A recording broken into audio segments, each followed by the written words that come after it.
Hey there, in today's video I'm going to look at the DJI Action 5 Pro and in particular its low light filming performance. I'm making this video because I have some running races planned in low light and I wanted to film them. I saw that DJI had made some claims about their new camera, the DJI Action 5 Pro, so I got hold of it. I found some good videos online, but none that explained exactly what I needed to find out about the camera, so I decided to make my own. And in this video, I'll be doing a series of night tests with different settings on the DJI Action 5 Pro. Now, as always, this video might be long. There are chapter markers down below, so you can skip on through the bits you might be interested in. Let's get going.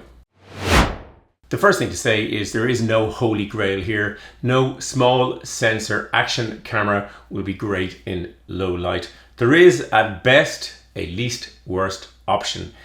DJI have made great claims about the Action 5 Pro, its low light performance, and while it may be better than other action cameras out there, it's still, at the end of this, as you'll see, it's still not great. But I've got to get it as best it can be. That's what I'm going to try and do in this video. It's down to the small sensor size. The Action 5 Pro has a 1/1.3 inch sensor, and DJI do their best with some image trickery and AI to get the best video performance you can get in low light. And in particular, it is very difficult to capture action in low light. But we'll go through these and I'm going to pick what I think is my best setting. First thing is, it's easier with a gimbal. I'm not using a gimbal. One of the races is a marathon. So the stability can only be as steady as the person holding the camera.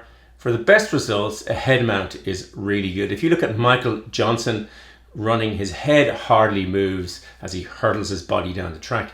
Likewise, the Irish runner Charlene Maudsley, she's amazing. Her head really doesn't move. It's her body is transporting her head, which is very locked in and doesn't move. And so when you mount a camera on your head, you get very good results. When you put a chest mount on, as I did recently in the Couch Patch 10 run, you wiggle side to side and you get a sort of, you know, with all the stability in the world, you do get some sort of cropping and jumping up and down and going side to side. It's not fantastic. The best compromise I've found is to use a selfie stick like this. You will, as you run along, try to get some handheld and you can do various things. So for this particular test and these tests, that's what I did. I used this particular DJI selfie stick.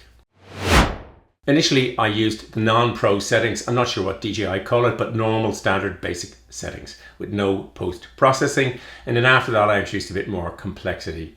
I was filming in video mode at the start. I went to Super Night later on. But all the videos are in 4K. All are in 16:9 aspect ratio. The image adjustment at the start and normal is default, and the stabilization scenario was daily. But I used 10-bit color in all of the starting ones. You could do a lot of testing on this particular camera, and there may be more to come. But the first one was the lens angle. There are three angles: D-warp 15mm, wide 12mm, and ultra wide 11mm. You'll see in the D-warp it's closest to your actual vision, and it's the one I used for all of these tests. And the reason is that the lines are pretty straight. If you look at I'll show a film of looking at a car, and then you'll see some buildings, and then when I go from standard D-warp, the lines are straight, and then I go to wide and they curve a little. You go to ultra wide and they curve more. Yes, you see more, but there's curvature, and you can sort out some of that in post, and often I do. But for these particular tests, they're all done in D-warp. Cameras in standard settings, handheld, ultra wide. Cameras in standard settings, handheld, wide. Cameras in normal settings, handheld, D-warp.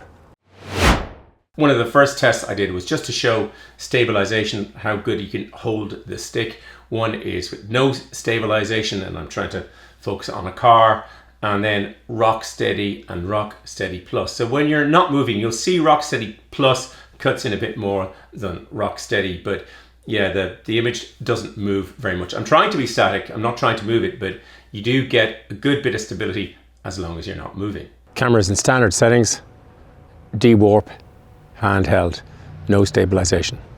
Cameras in standard settings, D-warp, handheld, rock steady stabilization. Camera's in normal settings, handheld, de-warp, rock steady plus, stabilization. The third test was the first of my moving tests. First you have to choose an area. I picked an area of town with some different urban scenes, some lights, some cars, some bicycles, some street lamps, various things. And I wanted to pick something that I'm running close by that's reasonably illuminated, which was the brickwork. So you get a good idea of grain as you go along. You'll see in the images, you either seem to be able to get grain, which is like a coarseness, like sandpaper, or you can get, it could be very soft and a bit fuzzy. So they're kind of the things. But I did some walking and some running tests. First with stability off, then with rock steady, then with rock steady plus, and with horizon balancing. I found that rock steady plus and horizon balancing crop the image too much for me, and I had tried horizon balancing in Cabbage Patch 10 and I didn't think it was all that much better than rock steady. Depends what you're doing. On a motorbike scene, horizon balancing rock steady might be better, but for me I was quite happy with rock steady. Camera handheld, normal settings, stabilization off.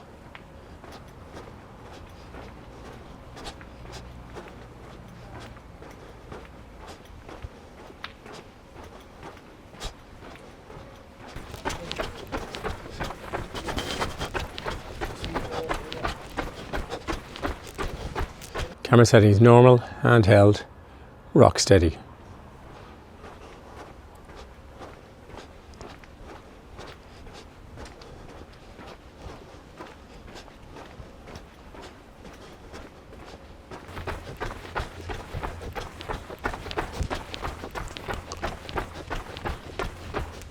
Camera settings normal, handheld, rock steady plus.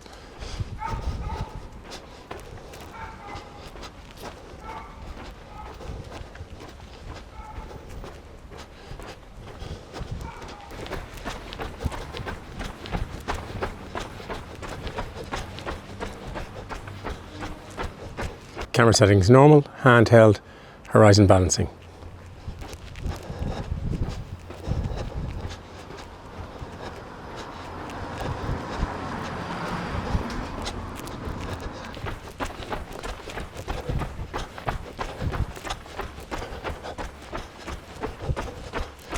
Handheld, normal, horizon balancing, sport.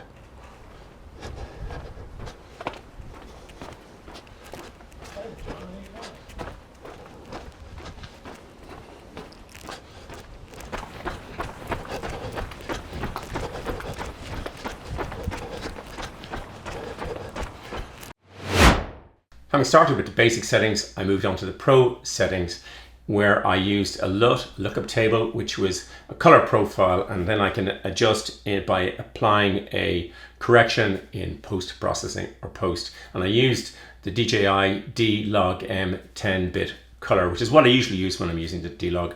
I changed the texture, the DJI call it texture or sharpness to -2 and noise reduction to -1. The biggest change was a manual shutter speed to be 1/120th of a second, and their ISO was about 120 to 12800. There is no aperture adjustment because it's a fixed aperture on the Action camera, which limits things, and the aperture is f2.8. But yeah, you seem to have to choose between grain and a certain softness. Test 4 was the manual shutter speed, 1/120th of a second, rock steady followed by rock steady plus, followed by horizon balancing, and all in de-warp. Handheld, Pro settings, rock steady.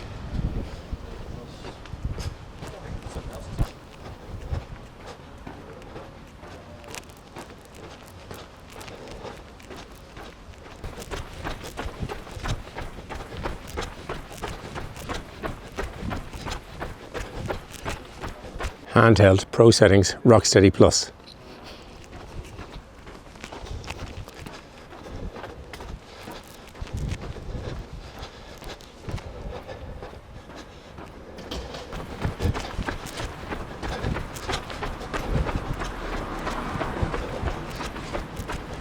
Handheld, Pro settings, horizon balancing.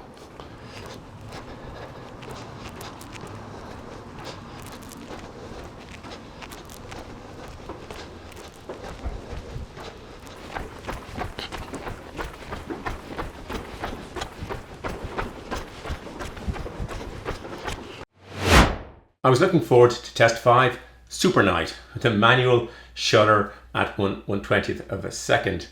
The stabilization scenario, you can pick daily or sport. I think sport might raise the shutter speed. I'm not sure. There is no horizon balancing in Super Night, and I didn't change any texture or noise reduction settings. I don't think you can in Super Night.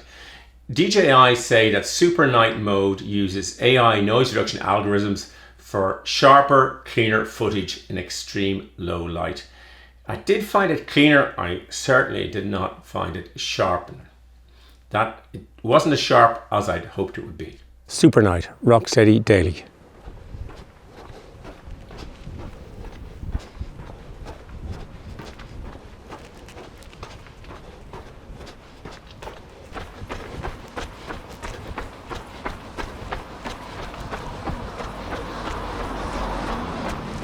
Super Night, rock steady plus daily.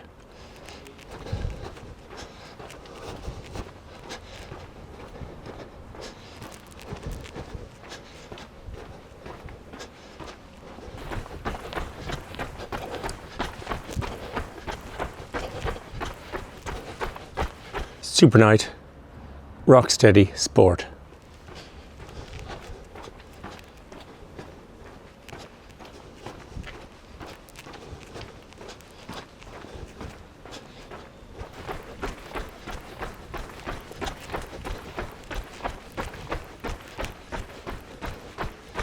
Super Night, rock steady plus sport.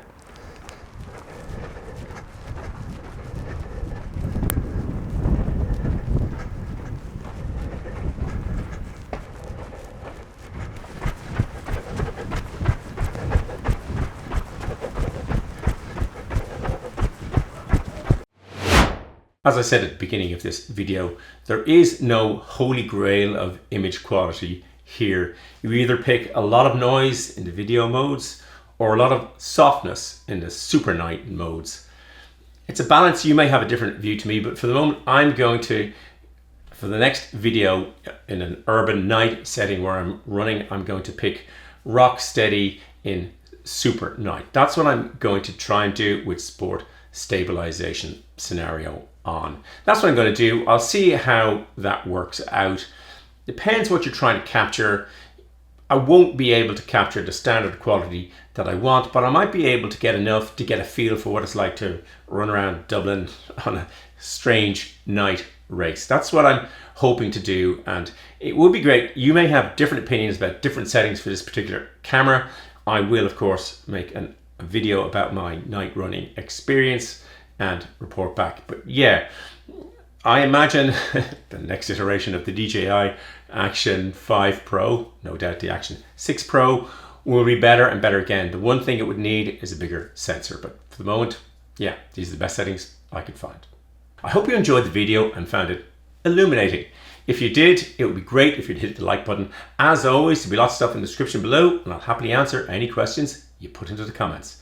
There'll be a big blue button popping up there and some red videos there. Thanks for watching. Until the next video, just keep running along.